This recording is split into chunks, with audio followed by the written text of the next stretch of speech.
முடிச்சாச்சு. இனி அவளுக்கு வந்தாலும் கவலை இல்லை, இப்பதான் வச்சிருக்கோன்னு சொல்லிக்கலாம்.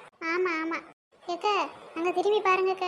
சொல்லி வாய மூடல, படையா திரண்டு வராளுகளா. இவளுக்கு வேற வேலை இல்லை, கொஞ்ச நேரம் நிம்மதியா தண்ணி பிடிக்க விட மாட்டாளுக. இன்னொரு 5 குடம் பிடிச்சா மனசாரி போயிருக்கோம். விடுங்கக்க, நம்ம தான் 5 குடம் எடுத்துட்டோமே, இனி வார தண்ணிய பார்த்து பிடிப்போம். அதுவும் சரிதான் கீதா.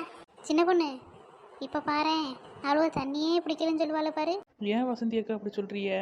நீ வேணா பாரு, அவ தண்ணி தூக்கிட்டு போனதை பார்த்துதான் நானே உங்களெல்லாம் கூப்பிட்டு குடத்தை தூக்கிட்டு வந்திருக்கேன்.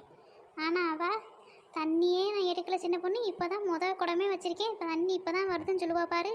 சேச்சே, கீதாலாம் அப்படி சொல்ல மாட்டாக்க. ஆமா, கீதா அப்படி சொல்ல மாட்டா. இப்படி வாயை பிறந்துக்கிட்டு இரு. அவ தாண்டி கூட்டுக்கலி, அவளும் அந்த நிக்கிறா பாரு பாத்திமா, அவளும் சரியான ஆளாக்கும். தண்ணி எவ்வளோ எடுத்தாலும் மூச்சே கட்ட மாட்டாளுவ. கல்லிய கொண்டு போய் ஊத்திட்டு வந்துருவாளுவ.